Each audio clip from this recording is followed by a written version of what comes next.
देखिए आपका जूरिस्प्रूडेंस चल रहा था और जूरिस्प्रूडेंस में या विधि शास्त्र में फिर एक बार कॉन्सेप्ट बना दीजिए। विधि शास्त्र, जहाँ तक जूरिस्प्रूडेंस की बात है, पहले कॉन्सेप्ट बनाइए तो अगली विचारधारा चला जाए। सबसे प्राचीन या सबसे एंशियंट जो स्कूल था या विचारधारा या पद्धति थी, वह प्राकृतिक विचारधारा है। नेचुरल स्कूल या नैसर्गिक स्कूल। नैसर्गिक स्कूल कल्पना पर आधारित था, अर्थात ईश्वर द्वारा बनाई गई विधियों को मान्यता देता था। इसका जन्म हुआ यूनान में, यानी कि ग्रीस में जन्म हुआ, अर्थात प्राकृतिक विचारधारा कहाँ जन्म ली? यूनान में। 18वीं शताब्दी आते आते इस कल्पना का जोरदार विरोध होता है और विरोध होता है और इस कल्पना के विरुद्ध विद्रोह होता है विश्व में। और पैरल दो प्रकार के विचारक उत्पन्न होते हैं। एक हिस्टोरिकल विचारक यानी कि ऐतिहासिक विचारक, और दूसरा एनालिटिकल यानी कि विश्लेषणात्मक विचारक। ऐतिहासिक विचारधारा का जन्म हमने बताया था कहाँ हुआ था? जर्मनी में। और इसके फादर कौन थे? सैविनी। फादर कौन थे? सविनी। और एनालिटिकल विचारधारा का जन्म इंग्लैंड में हुआ था और इसके जो फादर थे वह थे जॉन ऑस्टिन। ऑस्टिन महोदय थे इसके पिता। अब जो यूपीजे में क्वेश्चन, हम दो तीन बार इसको बता चुके हैं, यूपीजे में जो क्वेश्चन बना है वह यह बना है कि निम्नलिखित में से किन दो विचारधाराओं में एक समानता पाई जाती है? तो आपका जवाब रहेगा हिस्टोरिकल और एनालिटिकल। क्या समानता है? विचारों में कोई समानता नहीं है, बल्कि समानता एक है कि ये दोनों विचारधाराएं प्राकृतिक विधि की प्रतिक्रिया स्वरूप उत्पन्न हुई। हिस्टोरिकल स्कूल हम पिछले लेक्चर में बता चुके हैं और हमने बताया था कि हिस्टोरिकल स्कूल वालों का थीम है कि विधि पाई जाती हैं, बनाई नहीं जाती। यानी कि जो समाज में प्रथा होती हैं, रूढ़ होती हैं, परंपरा होती हैं, यानी कि कस्टम होते हैं, यूजेज होते हैं, ट्रेडिशन होते हैं, वहीं कानून माने जाते हैं। और दो मुख्य विद्वान बताया गया था आपका सेवनी और सर हेनरी मेन।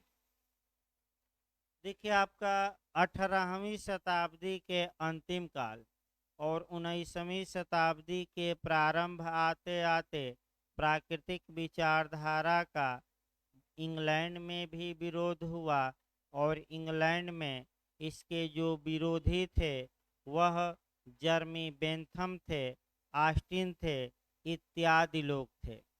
और इन लोगों ने ये कहा कि विधि न तो ईश्वर बनाता है और न ही समाज में पाई जाती है, बल्कि कानून का निर्माण तो सावरेन द्वारा किया जाता है, संप्रभु द्वारा किया जाता है। कानून जानबूझकर बनाया जाता है, पाया नहीं जाता। तो अगला क्वेश्चन आपका ये बन सकता है नया कि किस विचारधारा का थीम है कि ला या विधि बनाई जाती है, पाई नहीं जाती? तो आपका जवाब रहेगा एनालिटिकल विचारधारा या प्रमाणवादी विचारधारा। और इसी विचारधारा को हमें देखना है। यानी कि अब हमें जो तीसरा स्कूल चलना है वह स्कूल कौन सा चलना है?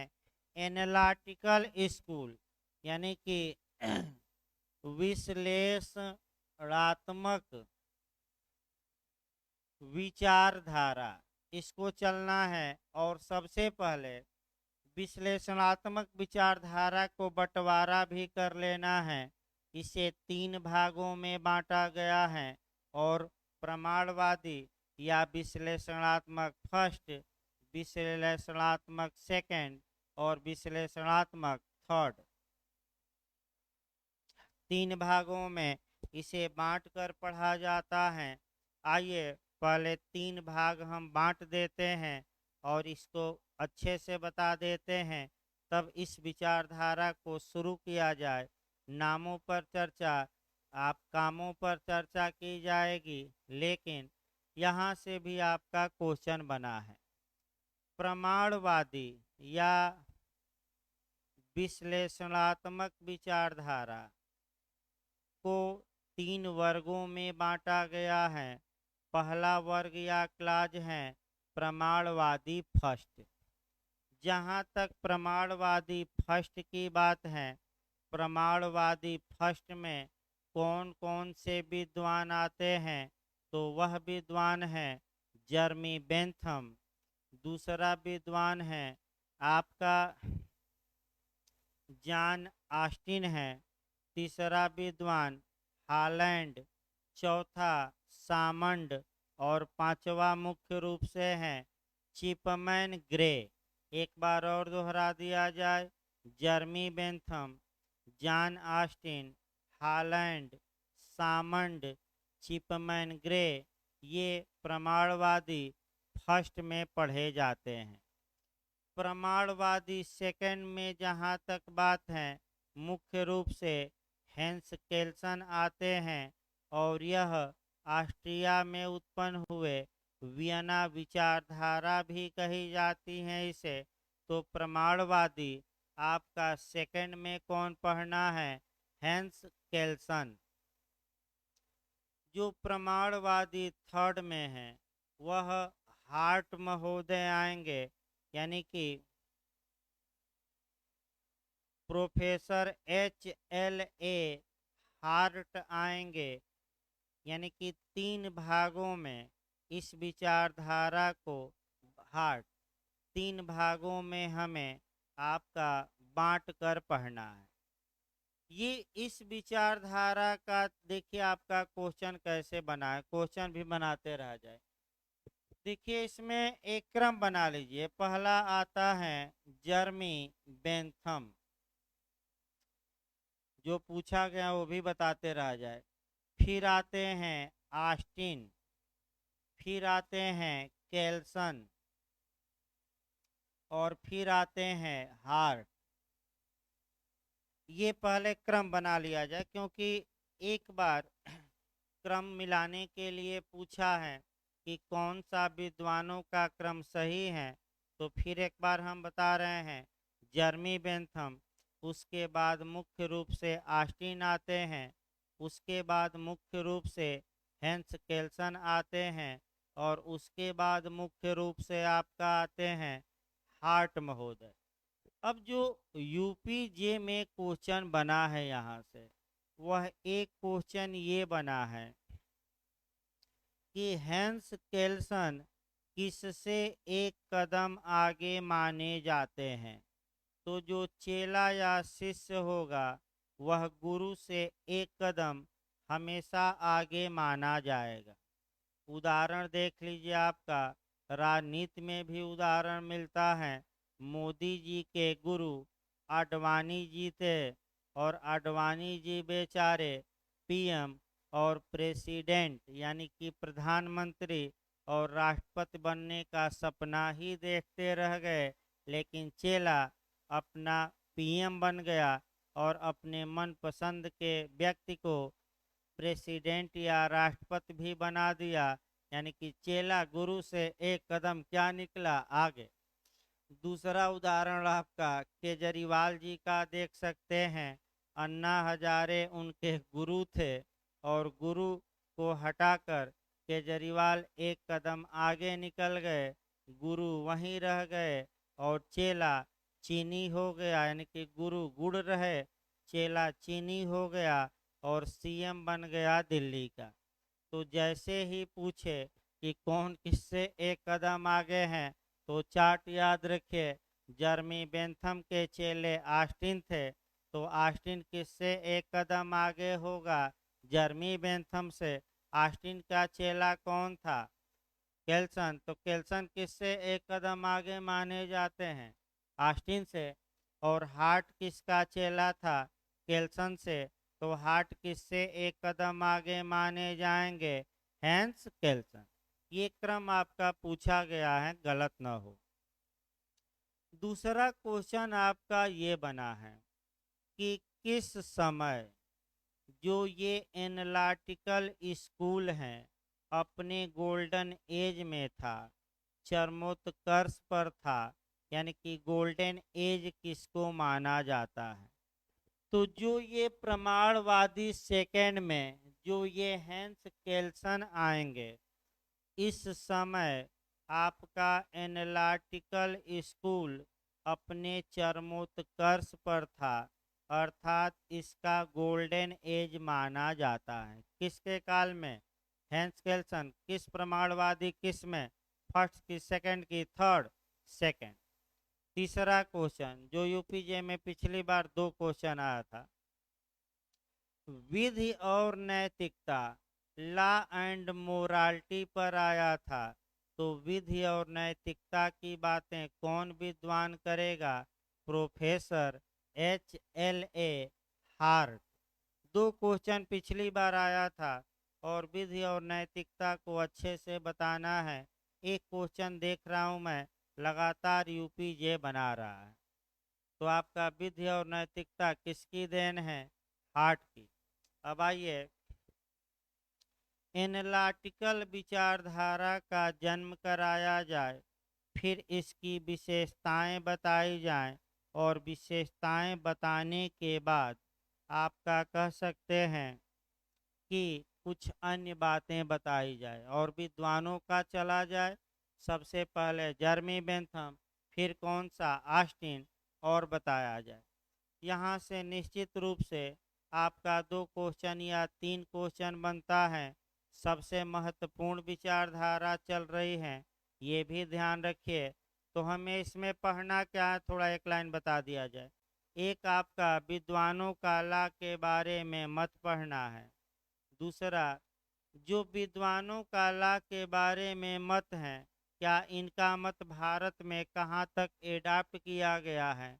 हम जोड़ते हुए लगातार भारत में इसको ऐड भी करते रहेंगे। यानी कि भारतीय कानून में क्या इनके विचारों का समावेश है कि नहीं है, और कैसे हैं, इसको एप्लीकेशन भी हम बताएंगे। लेकिन आइए एनालिटिकल विचारधारा की शुरुआत किया जाए। एनालिटिकल विचारधारा को अन्य नामों से भी जाना जाता है। अगर आपका दे दे प्रमाणवादी विचारधारा, घबराना नहीं है, तब भी एनालिटिकल ही हुआ। अगर दे दे इम्परेटिव, यानी कि आज्ञापक विचारधारा, इम्परेटिव स्कूल, किसको कहा जाता है? एनालिटिकल को। अगर ये दे दे समादेशात्मक विचारधारा, कमांड वाली, तब भी क्या मारेंगे? आपका विश्लेषणात्मक। अब आइए, विश्लेषणात्मक विचारधारा का जन्म 18वीं शताब्दी के, यानी कि 18th सेंचुरी के लास्ट में एवं 19th सेंचुरी के प्रारंभ में हुआ। इस विचारधारा का जन्म नेचुरल स्कूल या प्राकृतिक विचारधारा के विरोध में हुआ। यानी कि प्राकृतिक विचारधारा कल्पना पर आधारित थी, फिक्शन, कल्पना पर आधारित थी। इस कल्पना की प्रतिक्रिया स्वरूप ही इंग्लैंड में एनालिटिकल स्कूल का जन्म हुआ। तो कल्पना ये कहती है कि क्या होना चाहिए, यानी कि आर्ट क्या होना चाहिए, ये कल्पना कहती है। लेकिन एनालिटिकल कहती हैं कि क्या है, यानी कि पॉइंट पकड़िए। इज पर विश्वास कौन सी विचारधारा करती है? तो आपका जवाब रहेगा एनालिटिकल। और आर्ट क्या होना चाहिए? तो ये कौन करती हैं? आपका नेचुरल। और क्या हुआ था, यानी कि भूतकाल में जाइए तो ऐतिहासिक। ऐतिहासिक माने परंपरा, क्या हुआ था? तो तीनों विचारधाराओं का फिर याद रखिए। भूतकालीन विचारधारा, पास्ट विचारधारा ऐतिहासिक को कहा जाता है। वर्तमान या प्रेजेंट में क्या है? ये एनालिटिकल हैं। और आपका कह सकते हैं कि आपका भविष्य में क्या होना चाहिए, ये नेचुरल बताएगा। तो इज का अध्ययन किया जाता है। अब यहाँ ये क्वेश्चन दो तीन बनते हैं कि इन्हें एनालिटिकल स्कूल क्यों कहा गया, अर्थात इन्हें विश्लेषणात्मक विचारधारा क्यों कहा गया? चूंकि यह विचारधारा भूत और भविष्य की बात नहीं करती, जो प्रेजेंट टाइम में फैक्ट या तथ्य उपलब्ध हैं उसी की विवेचना करती है, उसी का एनालिसिस करती है। अतः इस विचारधारा को क्या कहा गया? एनालिटिकल। दूसरा, प्रमाणवादी विचारधारा क्यों कहा गया? क्योंकि यह विचारधारा आपका तर्क पर, कल्पना पर आधारित नहीं है, बल्कि किस पर आधारित है? प्रमाण पर।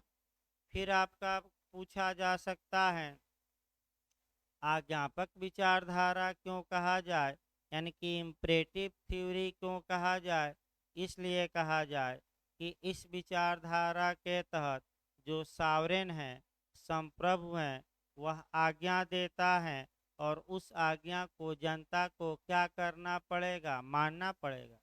फिर पूछा जाता है कमांड वाली विचारधारा क्यों कहा जाता है? समादेशात्मक विचारधारा क्यों कहा जाता है? तो आपका जवाब रहेगा कि यह विचारधारा चूंकि law is the command of sovereign, अर्थात विधि को संप्रभु का क्या मानती है? समादेश। अतः इस विचारधारा को समादेशात्मक विचारधारा भी कहा जाता है। इस विचारधारा की कुछ विशेषताएं हैं। पहले हम उन विशेषताओं को एक एक करके देखेंगे। पहली क्वालिटी या गुण या विशेषता इस विचारधारा की है कि इस विचारधारा के अंतर्गत केवल विकसित प्रणालियों का, यानी कि डेवलप डेवलप सिस्टम का अध्ययन किया जाता है, अविकसित नहीं। और कि आदिम समाज का नहीं, बल्कि किस समाज का? विकसित। यानी कि इस विचारधारा में केवल विकसित प्रणालियों का ही क्या किया जाएगा? अध्ययन। पहला नियम। दूसरा नियम ये है कि विधि जैसी है के तथ्यात्मक अध्ययन इसमें किया जाता है। यानी कि विधि जैसी है, क्या मतलब ये हुआ कि जो ये इज है, इज मने है, अर्थात वर्तमान समय में, प्रेजेंट समय में कानून कैसा है, इसी का इस विचारधारा में अध्ययन किया जाएगा। भूतकाल में कैसा था, भविष्य काल में कैसा होना चाहिए, इस विचारधारा से इसका कोई मतलब नहीं। तीसरा देखिए, विधि की व्याख्या आपका कह सकते हैं कि न्यायिक निर्णयों एवं प्रशासनिक निर्धारण के लिए प्राधिकारी विषय के सामग्री के रूप में की जाती है। यानी कि जो ला का एक्सप्लेशन है या जो विधि की व्याख्या है, ये विचारधारा ये मानती है कि न तो विधि ईश्वर बनाता है, न ही समाज बनाता है, बल्कि विधि का निर्माण तो सावरेन करते हैं या न्यायालय अपने जजमेंट द्वारा कानून का निर्माण करते हैं। यानी कि ये विचारधारा न्यायिक निर्णयों को विधि मानेगी और किसको मानेगी, सावरेन या संप्रभु को। ये अच्छे से तैयार रखना है।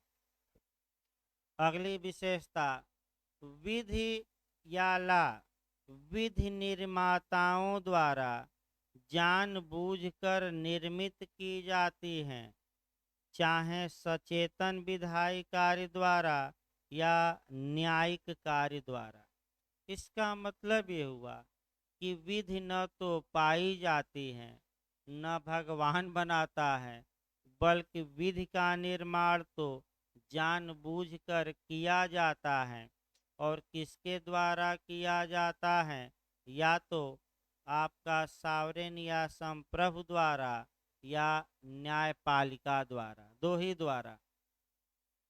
अगली विशेषता ये कहते हैं कि विधि के पीछे, यानी कि विधि का पालन या विधि के पीछे जो वास्तविक दबाव होता है वह राज्य द्वारा की लागू किया जाने वाला सेंसन या अनुशास्त्री होता है। इसका मतलब ये हुआ कि यह विचारधारा मुख्य रूप से इस बात को प्रश्रय देगी कि जो कानून न्यायपालिका या हमारी संसद या संप्रभु ने बनाया है, वह उस कानून का पालन लोग किस प्रेशर में करते हैं, किस दबाव में करते हैं, तो भगवान के डर के कारण नहीं और आपका समाज के डर के कारण नहीं, बल्कि ये जो संप्रभु द्वारा लगाया गया सेंसन है, सेंसन माने अनुशास्त्री, अनुशास्त्री मतलब शास्त्री, यानी कि जुर्माना, प्रतिकर, मृत्युदंड, दंड, कुर्की इत्यादि, इसको हम क्या कहते हैं, सेंसन, अनुशास्त्री। तो ये जो प्रेशर है संप्रभु का कि पालन करो नहीं तो मैं तुम्हें क्या दूंगा, दंडित करूंगा, इसलिए लोग कानून का पालन करते हैं। अर्थात इसका मतलब ये हुआ कि विधि का पालन लोग भयवश करते हैं। और किसके भयवश, संप्रभु के भयवश। और जो व्यक्ति कानून का वायलेशन करता है, ये जो सावरेन है आपका, इसके लिए कोर्ट की स्थापना किया है और कोर्ट ऐसे व्यक्तियों को सेंसन देता है, अनुशास्त्री देता है, दंड देता है। कौन देगा, कोर्ट। वर्तमान में काफी भारत में मिलेगा, ये आगे देखा जाए। ये विचारधारा, अगला इसका थीम है कि विधि और नैतिकता में अंतर होता है, यानी कि लॉ और मोरालिटी में अंतर होता है। और विधि को नैतिक, विधि में से जो मोरालिटी या नैतिकता की बातें हैं उन्हें हटा देना चाहिए। और ये सबसे अच्छा काम हेंस केल्सन ने किया, ग्रैंड नॉर्म देकर, मूल मानक देकर बताया जाएगा। हेंस केल्सन ने ही कहा कि जिस प्रकार 2+2=4 सेट है, 5 नहीं हो सकता, उसी प्रकार कानून में, आपका नैतिक कानून में से जो अन्य ये शास्त्र हैं, यानी कि आपका अर्थशास्त्र है, नैतिक शास्त्र है, इसको क्या करिए सबको, और सबको जब बाहर कर देंगे और जो बातें बचेंगी वह विज्ञान की तरह कानून में क्या होंगी, प्योर होंगी। यानी कि नैतिकता को पूरी तरह हटाइए, हेंस केल्सन पूरा समर्थन करते हैं, और तब जाकर जो कानून बचेगा वह क्या होगा, विज्ञान की तरह प्योर होगा।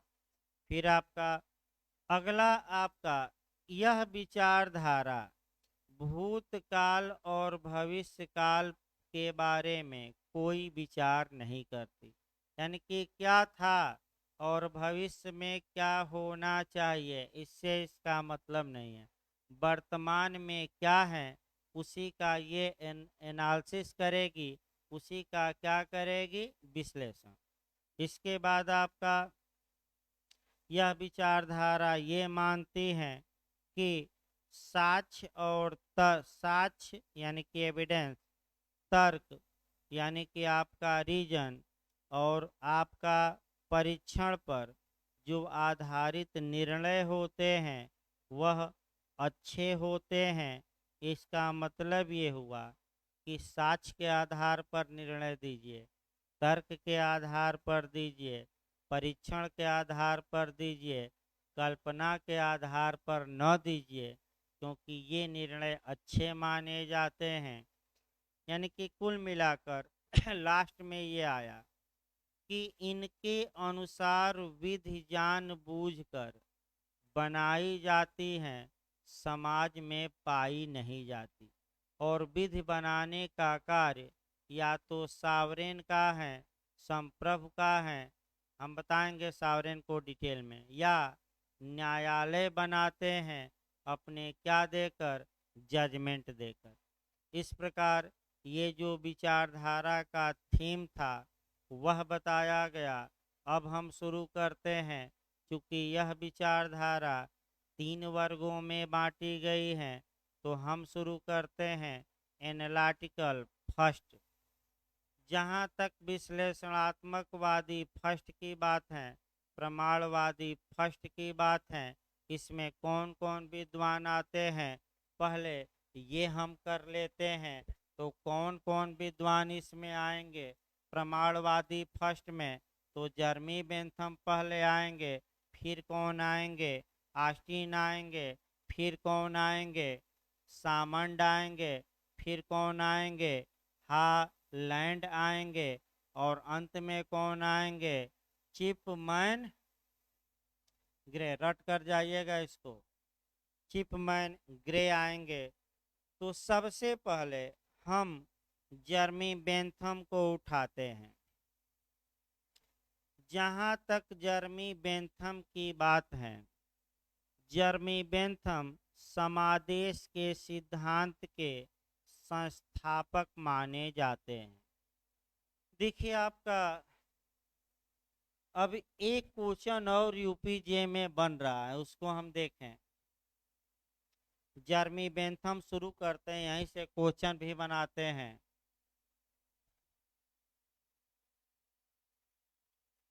इनका आपका कार्यकाल लिख लेना है 1748 से 1748 ईस्वी से लेकर 1832 तक, यानी कि 1832 तक।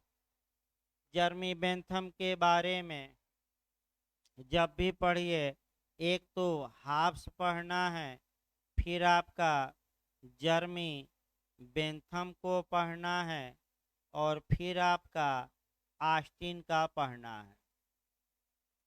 देखिए जो आयोग ने क्वेश्चन बनाया है वह देखा जाए, तब हम जर्मी बेंथम को शुरू करें।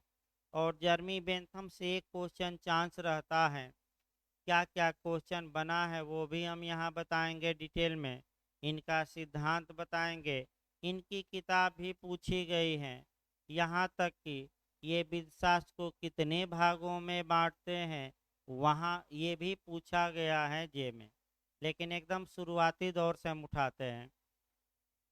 ला is the command of sovereign, विधि संप्रभु का समादेश है। ये सर्वप्रथम ये वाक्य अगर ये पूछे कि सर्वप्रथम ये वाक्य किसने कहा था, तो आप थॉमस हॉब्स को मारिएगा। लेकिन कब? जब ये पूछे कि सर्वप्रथम किसने कहा।